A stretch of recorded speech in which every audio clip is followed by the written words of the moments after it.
Здраво на сите и добре дојдовте. Значи, денес ке пробаме да пробиеме еден таен код. Ама не било каков код. Ова е кодот што го опишува буквално се околу нас. Од најоддалечените звезди па се до воздухот што го дишеме. Спремни? Ајде заедно да се нурнеме во јазикот на самиот универзум. Ајде да почнеме со едно навистина големо прашање. Од што всушност е направено се? Може би звучи како нешто супер комплицирано, ама одговорот се крие во еден универзален јазик. Јазик кој, верувале или не, сите можеме да го научиме ако почнеме од неговите најосновни, најфундаментални зборови. И еве го, првиот збор од нашиот нов јазик – атомот.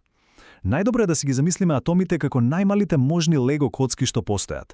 Апсолутно се што можеме да го допреме, да го видиме или да го почувствуваме е изградено токму од овие неверојатно мали ситни честички. Добро. Сега кога знаеме што се атомите, да го запознаеме и хемискиот елемент. Ако атомите беа лего коцки, тогаш хемискиот елемент е како да имаме купче само со црвени коцки или само со сини. Значи, чиста субстанца составена од само еден и единствен вид на атоми. Тука работите стануваат навистина интересни. За да не мора постојано да ги пишуваме целосните, долги имиња на елементите, научниците смислиле кратенки. И тие кратенки се хемиските символи. Ова е всушност нашата азбука. А недоброто е што овие символи се меѓународни. Што значи тоа? Па тоа значи дека еден хемичар во Македонија и еден во Јапонија го користат потполно истиот символ за кислород. Колку е тоа кул? Океј, ајде да ги видиме правилата на оваа азбука. Оваа граматика е многу едноставна, но во исто време и многу строга. Правило број 1.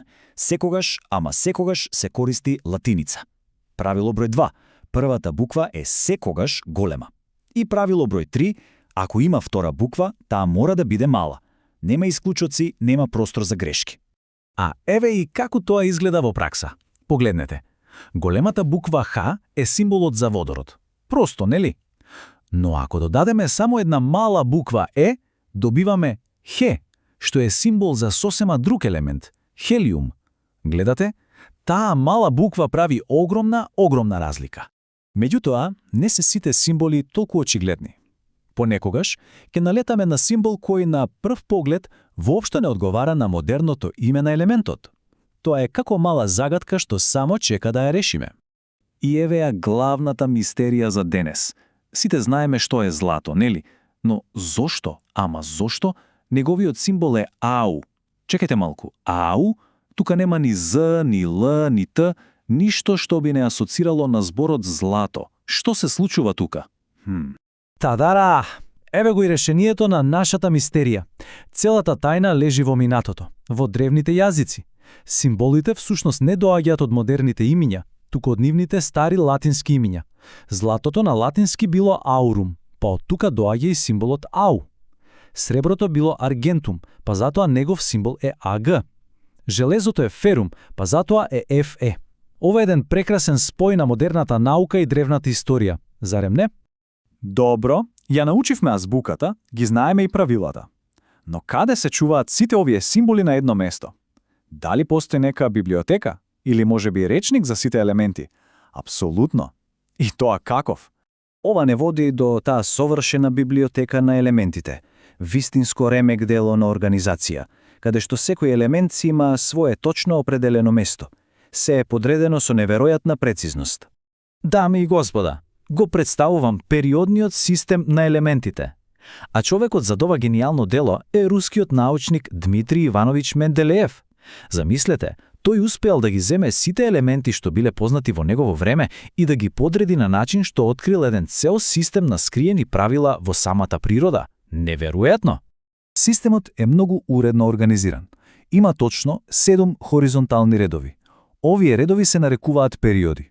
Како што се движиме низ една периода од лево кон десно, својствата на елементите постепено предвидливо се менуваат.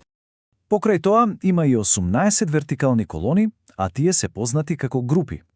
Елементите што се наоѓаат во иста група се како членови на едно исто семејство. Делат многу слични хемиски својства и се однесуваат на сличен начин.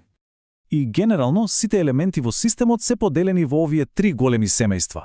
Имаме метали, кои се сјајни и добри спроводници, потоа неметали, кои се речиси нивна спротивност, и на крај полуметали, кои имаат својства некаде помеѓу овие две групи.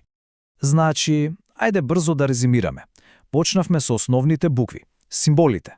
Ги научивме правилата, односно граматиката.